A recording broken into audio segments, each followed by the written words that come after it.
जी भांग पी के गाड़ी हम मत चलाई हमर डराई बरे भैया। इस भजन को कितने लोगों ने सुना है? एक बार दोनों हाथ उठा लीजिए, कम से कम ताली बजा के आशीर्वाद कर दीजिए। इधर से भी, इधर वाली माताएं बहनें भैया लोग, पीछे से सभी कोई दोनों हाथ उठा के ये वन 2 3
दरबार की जयकार की आवाज सिर्फ इधर से आ रही है, उधर वाले को हाथ नहीं दिए मैया ने, बाबा ने दिए हैं। अब मुझे देखना है कि लेडीज में ज्यादा दम है कि लेडास में दम, ठीक है?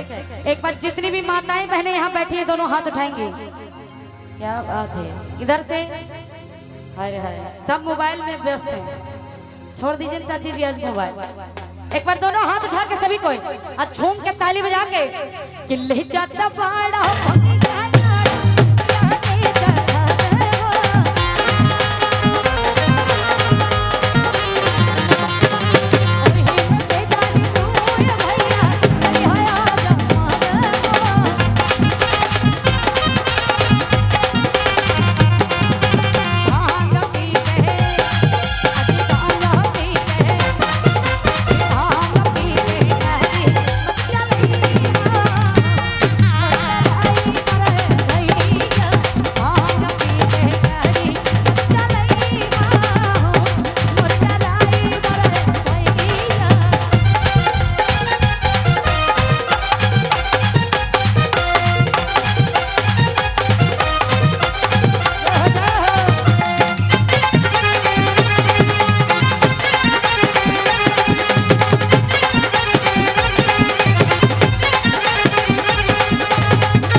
अब लेडास की बारी, जरा दोनों हाथ उठाइएगा, 1 2 3, इधर वाले पीछे वाले जितने भी इस दरबार में भक्त लोग बैठे हैं भैया लोग, एक बार दोनों हाथ उठाएंगे। एक बार बाबा भोले की कसम, एक बार अपने अपने जगह पे खड़े हो जाइए। तो एक बार उठिए, बहुत देर से बैठे हैं। उठ जाइए भैया जी, गमछा वाला भैया, वो एक बार उठ के हाजिरी लगाइए, फिर बैठ जाइएगा। इधर से जितने इस दरबार में जेंट्स भैया लोग हैं, एक बार खड़े हो जाइए सारे लोग। पीछे से भी, पीछे वाले मुझे दिख नहीं रहे, लेकिन फिर भी खड़े हो जाइए एक बार। सभी हाजिरी लगा लीजिए, दोनों हाथ उठाते हुए, और कहेंगे बाबा भोले से कि चढ़ी जन्ना सात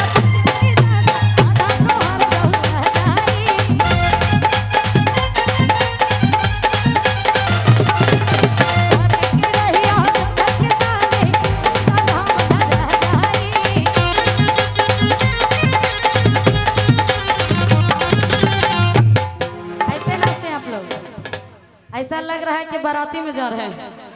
एक बार दोनों हाथ उठा लीजिए। कहते हैं कि गुल गुलशन गुलजार हो जाते हैं, गुल गुलशन गुलजार हो जाते हैं, और इस दरबार में तालियां बजाने से सबों का बेड़ा पार हो जाते हैं। तो भोलेनाथ के दरबार में बैठे हैं या खड़े हैं, एक बार जरा झूम लीजिए, तो कहीं और झूमने की जरूरत नहीं पड़ेगी। दोनों हाथ उठाते हुए थोड़ा थोड़ा जिनको जैसा आता है वैसा नाच लीजिए, है ना। कि चढ़ी जन्ना सात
उसका फूटा करम। इतना सुंदर आप लोग खड़े होके झूम लिए, नाच लीजिए। एक बार लेडीज लोग जरा दोनों हाथ उठा लीजिए, तो उठा लीजिए सभी। इधर से माताएं बहनें, बाप रे बाप, लगता है क्या कि 4-5 दिन से आप लोग सोए नहीं हैं, बिल्कुल थके हुए हैं। बताइए, आज तो शुरुआत है। एक बार दोनों हाथ उठा लीजिए सभी कोई, आज झूम के एक बार स्वर्ण देवी मैया के लिए खड़े हो जाइए। तो एक बार सारी लेडीज लोग खड़े होइए, उठ जाइए, नाचना नहीं है, खाली खड़ा हो जाइए। क्या बात है, सभी खड़े हो जाइए, एक बार हाजिरी लगा लीजिए। सभी उठिए, चाची जी उधर से। हाय रे हाय, अभी अगर शादी ब्याह रहता तो बिना बोले उठ के झूमती और नाचती है कि नहीं? नाचती है कि नहीं? शादी ब्याह में नाचती है ना। एक बार दोनों हाथ खोल दीजिए, और सीढ़ी भी नहीं बना इधर, नहीं तो मैं वहां चली जाती। एक बार दोनों हाथ खोलिए और झूम के ताली बजा के महामाई को, बाबा भोले को मनाएंगे। कैसे? कि ले जा तो बड़ा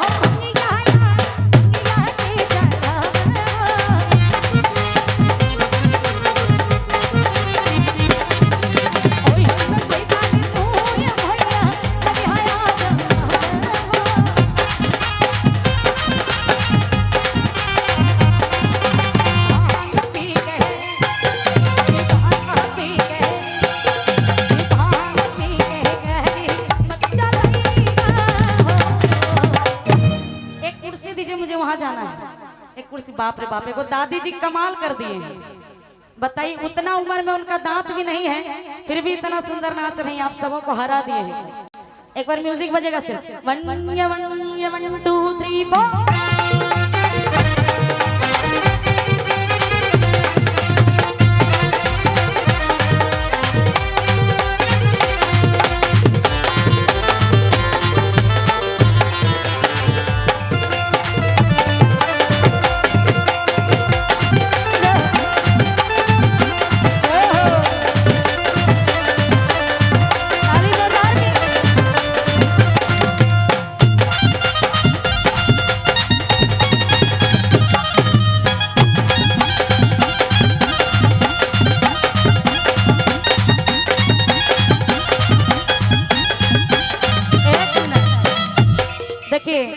इतने सारे चैनल वाले आए हैं, ठीक ना। बहुत लकी हैं आप लोग, क्योंकि इन लोगों को फोन करके भी बुलाने से बोलते हैं फुर्सत नहीं, आज बिना बोले इतने लोग आए हैं। एक बार इन सबों के लिए जोरदार की ताली हो जाए। और देखिए शादी ब्याह में तो सब झूमते हैं, सब नाचते हैं, लेकिन रोज रोज जागरण होता है क्या? और मैया के दरबार में नाचने का मौका बड़ा कम मिलता है, ठीक है। मैं चाहती हूँ एक बार सभी कोई दोनों हाथ उठा लीजिए, जितनी लेडीज लोग हैं उठाइए, और बार बार कहा कि जिसने किया शर्म उसका फूटा करम। इसलिए शर्माना नहीं है, जिसको जैसा आता है झूम लीजिए, ये मैया का दरबार है। सभी को एक साथ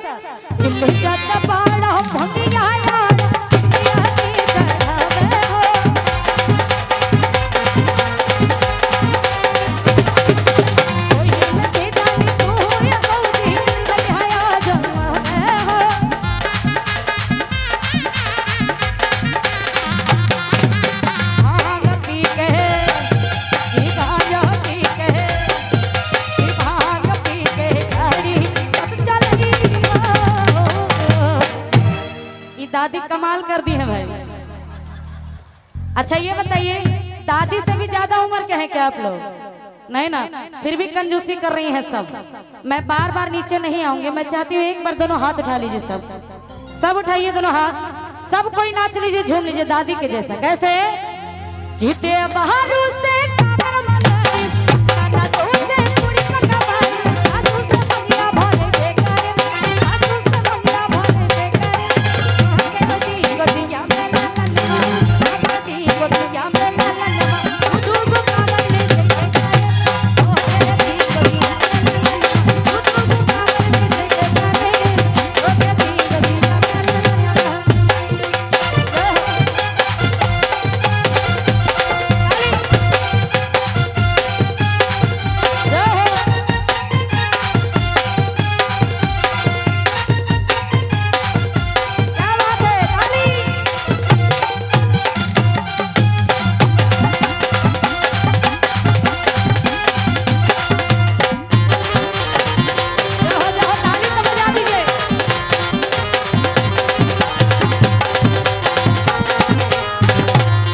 बोलिए बाबा वैद्यनाथ की।